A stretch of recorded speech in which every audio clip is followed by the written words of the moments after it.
आप लोग कैसे हैं? देखिए, जो 10th की एनसीईआरटी की बुक है, पैटर्न हम जैसा कि प्रीवियस वीडियो में मैं आप सभी को क्लास में भी बता रखा हूँ कि टोटल 15 चैप्टर हैं और 38 क्वेश्चन मैथ्स में आ रहे हैं और इसमें 20 question first 20 question objective question आ रहा है। उसके बाद 2 केस स्टडीज आएंगे। तो ये चैप्टर वाइज हम डिस्कशन कर रहे थे कि कितने क्वेश्चन आ सकते हैं, कैसे कैसे आ रहे हैं। तो वो सारे प्रॉब्लम पे डिस्कशन हमने बता दिया था क्लास में। आज हम चैप्टर वाइज डिस्कशन करेंगे क्योंकि जो ऑब्जेक्टिव टाइप क्वेश्चन है, अगर आपको वेटेज चाहिए, अच्छे स्कोर चाहिए, तो ये आने चाहिए, जो कि एनसीईआरटी अभी ओल्ड पैटर्न पे ही है, उसमें कोई चेंजेस नहीं हुआ है। तो इसको करेंगे कैसे? तो आज हम उसी की शुरुआत कर रहे हैं। टोटल 15 चैप्टर है, तो अगर 15 लेक्चर अगर हमें मिल जाएगा तो हम इसको कर सकते हैं। तो ऑनलाइन आप समझ ही रहे हैं कि विंटर वेकेशन में हमारा क्लासेस चल रहा है। तो पहला चैप्टर है हमारा, आप जानते हैं, रियल नंबर, जैसा कि हम डिस्कशन कर रहे थे। तो रियल नंबर्स में कुछ टॉपिक डिलीटेड हैं, कुछ टॉपिक आ रहे हैं। तो इसके 2 एमसीक्यू क्वेश्चन आएंगे और एक क्वेश्चन 3 मार्क्स का आएगा ही आएगा, चाहे ये बेसिक हो चाहे स्टैंडर्ड हो, दोनों से रिलेटेड आएगा। तो 2 क्वेश्चन जो एमसीक्यू आएंगे उसके मैं पीडीएफ आपको भेजूंगा। उसमें 35 क्वेश्चन है जो आज ही करके आपको सेंड करना है। जिस भी बच्चे को डाउट होगा तो मुझे व्हाट्सअप करके जूम में लिंक कर सकता है, उसको उसी समय डाउट क्लियर कर दूंगा क्लास में ही। ठीक है, तो चलिए टाइम बिना वेस्ट किए स्टार्ट करते हैं। जैसे कि अब आप एमसीक्यू पे भी डिस्कशन करते हैं, पहले होल टॉपिक समझाते हैं कि रियल नंबर में हमें पढ़ना क्या है। तो पहले ये समझेंगे कि रियल नंबर होता क्या है। तो आप देखोगे बेटा, रियल नंबर जो है, रियल नंबर अगर बात करें तो 2 टाइप्स का होता है। एक होता है, आप समझ रहे हैं, रेशनल, और सेकंड होता है इरेशनल। इरेशनल होता है, तो इरेशनल में क्या होता है, जितने भी रूट डी फॉर्मेट में होते हैं, जो डी कंप्लीटिंग द स्क्वायर नहीं होते हैं, वो सारे इरेशनल होंगे। और रेशनल जो पी बाई क्यू फॉर्मेट में होंगे, जहाँ पे क्यू हमारा क्या होगा, नॉट इक्वल टू 0 होगा। तो ये हमारा क्या कहलाता है, रियल नंबर कहता है। पहले चैप्टर की मीनिंग समझेंगे। तो इसमें आप देखेंगे ये टॉपिक है और ये टॉपिक आपको पढ़ना है। बाकी जो एक्सरसाइज इसमें देखेंगे एनसीईआरटी में, टोटल 4 एक्सरसाइज है। तो 1.1 है, 1.2 है, 1.3 है, 1.4 है। तो 1.1 नहीं पढ़ना है किसी को भी, 1.2 पढ़ना है, 1.3 पढ़ना है, 1.4 नहीं पढ़ना है। ठीक है। अब जो एमसीक्यू क्वेश्चन आएंगे, चाहे बेसिक हो चाहे स्टैंडर्ड हो, इन्हीं दोनों टॉपिक से आएंगे। एक क्वेश्चन यहाँ से आएगा, एक क्वेश्चन यहाँ इस कॉन्सेप्ट से आ सकता है। और 3 मार्क्स का ये 1.3 से ही आएगा, ये तो देखेंगे। तो ये कुल मिला के आपको ऐसे करना है। तो अब पहले मैं समझाता हूँ 1.2 का, उसमें है क्या। तो 1.2 में आप देखेंगे जैसे कि प्राइम फैक्टर क्या होता है, पहले ये समझिए। प्राइम फैक्टर क्या होता है पहले ये समझेंगे। प्राइम फैक्टर ये नंबर, जैसे सपोज करो ये एग्जांपल है 140 को कितने तरीके से डिविजिबल हम कर सकते हैं प्राइम में। तो इसके देखो फैक्टर करेंगे तो 2 का स्क्वायर इंटू 5 इंटू 7 आएगा। मतलब प्राइम फैक्टर मिनिमम से मिनिमम नंबर से ही कौन से प्राइम नंबर से डिविजिबल है। तो 2 से भी डिविजिबल है, 5 से भी डिविजिबल है, 7 से डिविजिबल है। तो इस तरह अगर लिखते हैं तो इसका पूछेंगे प्राइम फैक्टर कौन कौन सा हो रहा है, तो क्या लिखेंगे आप, इसका आंसर जो होगा प्राइम फैक्टर क्या होगा। नॉर्मली ये टोटल लिख देते हैं प्राइम फैक्टर, नहीं, प्राइम फैक्टर कौन कौन सा आ रहा है, 2, 5 और 7 आ रहा है। तो ये हमारा क्या है, प्राइम फैक्टर है। और इसका टोटल फैक्टर कितना, 2 जो है 2 टाइम्स आया है, 5 हमारा सिंगल टाइम्स आया है, 7 हमारा 1 टाइम्स आया। तो ये एक प्राइम फैक्टर है। एक और एग्जांपल अगर आपको समझ लेते हैं, जैसे एक्सरसाइज का एक क्वेश्चन है 156 है, इसको प्राइम फैक्टर करेंगे तो 2 स्क्वायर 3 × 13 है, तो इसके भी प्राइम फैक्टर कितने होंगे? 3 होंगे। तो कई बार ऑप्शन में, क्वेश्चन आंसर में ये भी पूछ सकता है कि कोई नंबर दे दे तो उसका प्राइम फैक्टर कितने होते हैं, what is the prime factor of this number. तो आप समझोगे तो इसमें 3 प्राइम फैक्टर होंगे, तो आपका आंसर होगा ओनली 3। ये चीज़ें ध्यान रखना है। तो प्राइम फैक्टर मतलब ऐसे करना है। करने का तरीका बेसिक वही, जैसे मान लो 140 हमने लिया, तो आप ऐसे डिवाइड करके देख सकते हो, 270 होगा। फिर 2 से करोगे तो फिर कितना आएगा? 35 हुआ। फिर अब 5 2 से जाएगा नहीं, 5 से करेंगे, फिर 7 से जाए। इसीलिए मैंने लिखा था 140 का 2 का स्क्वायर 5 × 7, ये हमारा आंसर होगा। क्लियर है? अब इसी में एक चीज पूछ रहा है, एलसीएम और एचसीएफ क्या होता है। इसी में पूछ रहा है एलसीएम और एचसीएफ क्या होता है। तो जैसे सपोज करिए 2 नंबर्स हैं, मैं कोई एग्जांपल ले रहा हूँ 510 एंड एक नंबर ले रहा हूँ, सपोज करो 92 है। तो इसका करना है फाइंड एचसीएफ और एलसीएम फाइंड करना है। तो कैसे करेंगे?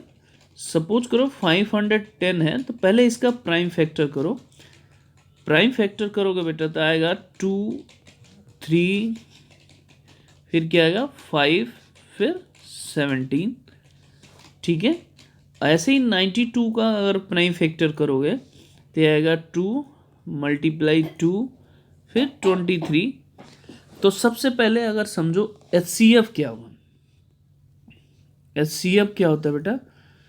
तो दोनों में जो कॉमन होता है वो हमारा एचसीएफ होता है।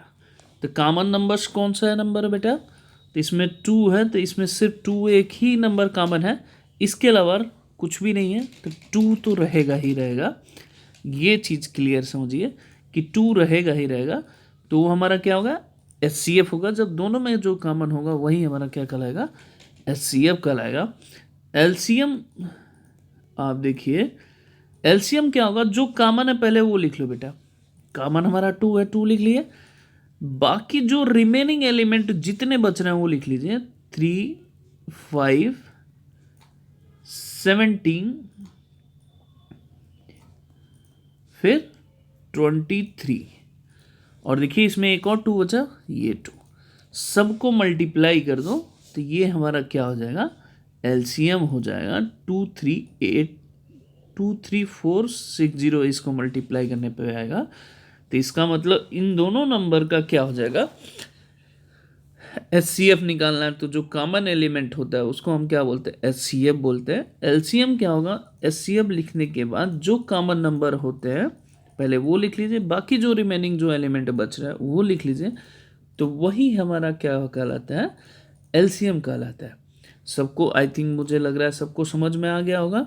अगर क्वेरीज होगा तो पूछ सकते हैं। अब यही चीज़ अगर 3 नंबर्स में अगर करना चाहें तो कैसे करेंगे देखते हैं। एक और एग्जांपल ले लेते हैं। अब थोड़ा सा प्राइम नंबर लेते हैं। जैसे मान लो 17 है, 23 है, 29 है। इन सभी नंबर में हमें निकालना है कि एचसीएफ और एलसीएम क्या है। तो 17 का जो फैक्टर करेंगे तो 1 × 17 होगा। केवल 17 नहीं लिखेंगे, ये ध्यान रहे। फिर 23 एक प्राइम नंबर है तो इसका फैक्टर होगा 1 × 23। फिर 29 एक ये भी प्राइम नंबर है तो 1 × 29 लिखेंगे। तो अगर एचसीएफ की बात करें तो तीनों में कॉमन कौन सा एलिमेंट है? सिर्फ 1 है, तो क्या आएगा? 1 आएगा। एलसीएम में क्या आएगा? सेम यहाँ पे भी प्रोसेस वही रहेगा, जो तीनों में कॉमन है वो लिखेंगे, बाकी फिर यहाँ पे मल्टीप्लाई ये सभी कर देंगे, तो ये हमारा आंसर हो जाएगा। क्लियर है? सबको समझ में आया होगा आई थिंक। अब देखो एक चीज़ और यहाँ फॉर्मूला बनता है हमारा। अगर 2 नंबर्स है, सपोज करिए ए एंड बी 2 नंबर्स हैं, तो इसका फॉर्मूला है कि product of 2 numbers equal to इसका एचसीएफ ऑफ ए बी और मल्टीप्लाई एलसीएम आप ए भी ले लें, उसका दोनों का एलसीएम निकाल मल्टीप्लाई, तो ये दोनों नंबर आपस में क्या होते हैं बेटा, इक्वल होते हैं। ये आपको नेक्स्ट फॉर्मूला इजी तरीके से ये भी याद होना चाहिए, क्योंकि इससे भी रिलेटेड आपको क्वेश्चन पूछा जाता है, तो ये आप जरूर कर सकते हैं। अब एक एग्जांपल देख लीजिए। सपोज करिए एचसीएफ अगर हमारा निकालना है, इसका 306657 है, इसका एचसीएफ 9 है, ठीक है। तो हमें फाइंड करना है एलसीएम। फाइंड क्या करना है, एलसीएम।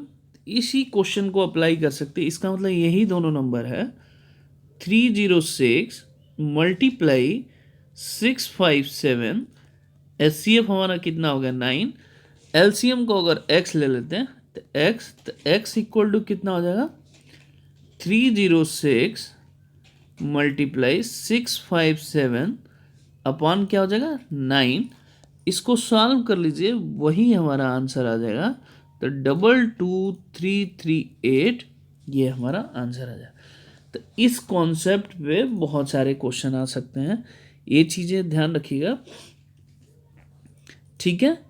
एक और क्वेश्चन आपके एनसीईआरटी में है, 1.2 का क्वेश्चन नंबर 7 है, 1.2 का क्वेश्चन नंबर 7 है। इस तरह के भी क्वेश्चन कर रहा है कि there is circular path around sports field है। सोनिया कह रहा है कि सोनिया का जो वो राउंड सर्कुलर पाथ है उसको 18 मिनट्स में वो कवर कर रही है, कितने में, 18 मिनट्स में। फिर अनदर फील्ड को रवि उसी को क्या कर रहा है, 12 मिनट में, इसको सेम फील्ड को अगर सेम पॉइंट पे, सेम डिस्टेंस पे, अगर सेम डायरेक्शन पे अगर जाते हैं तो वो अगेन कितने मिनट बाद मिलेंगे, ये पूछा हुआ क्वेश्चन कि कब मिलेंगे। तो जब भी इस तरह के क्वेश्चन अगर पूछा जाए, चाहे बेल अगर बज रही है, जैसे आपके स्कूल में बेल बजता है इतने मिनट बाद, दूसरा इतने मिनट बाद बेल स्टार्ट करते, तो बेल कब एक साथ बजेंगे दोनों बेल। तो इस तरह का क्वेश्चन अगर आपसे पूछा जाता है तो सबसे पहले उन दोनों का एलसीएम निकालेंगे। क्या निकालेंगे, एलसीएम निकालेंगे। तो एलसीएम निकालने के लिए 18 का फैक्टर करिए। सबसे पहले 18 का फैक्टर क्या होगा, 2 मल्टीप्लाई 3 मल्टीप्लाई 3। 12 का फैक्टर करिए, क्या आएगा, 2 मल्टीप्लाई 2, फिर क्या आएगा 3 होगा। तो एलसीएम निकालना है तो सबसे पहले हम क्या करेंगे, कॉमन नंबर लिखेंगे। कॉमन हमने लिख लिया, फिर मैंने कहा एक और कॉमन नंबर है 3, तो 3 लिख दिया। बाकी जो नंबर बचे हैं वो लिखेंगे 3 फिर 2। तो ये 36 मिनट बाद दोनों आपस में मिलेंगे। तो इस तरह के जब क्वेश्चन आपसे पूछे जाए तो आप समझना कि हमें वहाँ पे क्या करना है, एलसीएम निकालना है, ठीक है। आप सबको समझ में आया होगा। अब नेक्स्ट एक्सरसाइज जो ये सबके लिए पढ़ना था, बेसिक और स्टैंडर्ड। अब 1.3 में जो कॉन्सेप्ट है इसमें कहेगा कि प्रूफ दैट, जैसे √5 हो गया, √3 हो गया और √2 हो गया, इसको हमें प्रूफ करना है कि इर्रेशनल नंबर है। तो इसको प्रूफ बताएं, ये आप कॉपी में करके मुझे सेंड करना कि रेशनल है। तो इसको प्रूफ कैसे करना है ये आप मुझे करके देना, और ये बेसिक के लिए है, ये आप अभी करके मुझे भेजना बेटा, सभी जो बेसिक ले रखे हैं। स्टैंडर्ड के लिए आपको ये करना है कि 2 + 3√2 है पहला क्वेश्चन ये, और नेक्स्ट 3 + 5√5 दूसरा क्वेश्चन ये है। ये प्रूफ करना है कि हमारा क्या है, इर्रेशनल नंबर है, ये इर्रेशनल नंबर है। ये बेसिक वाले तीन क्वेश्चन करके दिखाएंगे कि बेसिक ये इरेशनल है, ये करके दिखाएंगे, इससे बाहर नहीं आएगा आप बोर्ड के पेपर में भी। और इरेशनल ये प्रूव करना है कि ये दोनों क्वेश्चन इरेशनल है। स्टैंडर्ड वाले बच्चे सिर्फ ये 2 क्वेश्चन करेंगे, बाकी जो इससे ऑब्जेक्टिव टाइप क्वेश्चन भेजा जा रहा है उसका PDF मैं आपको व्हाट्सअप कर रहा हूँ, उसको करके आज ही सबमिट करना है, आज ही टिल टुडे आपको इवनिंग तक सबमिट करना है। 35 क्वेश्चन है, आप करके तुरंत मुझे सबमिट करेंगे। ओके, जय हिंद, जय माता दी बच्चों।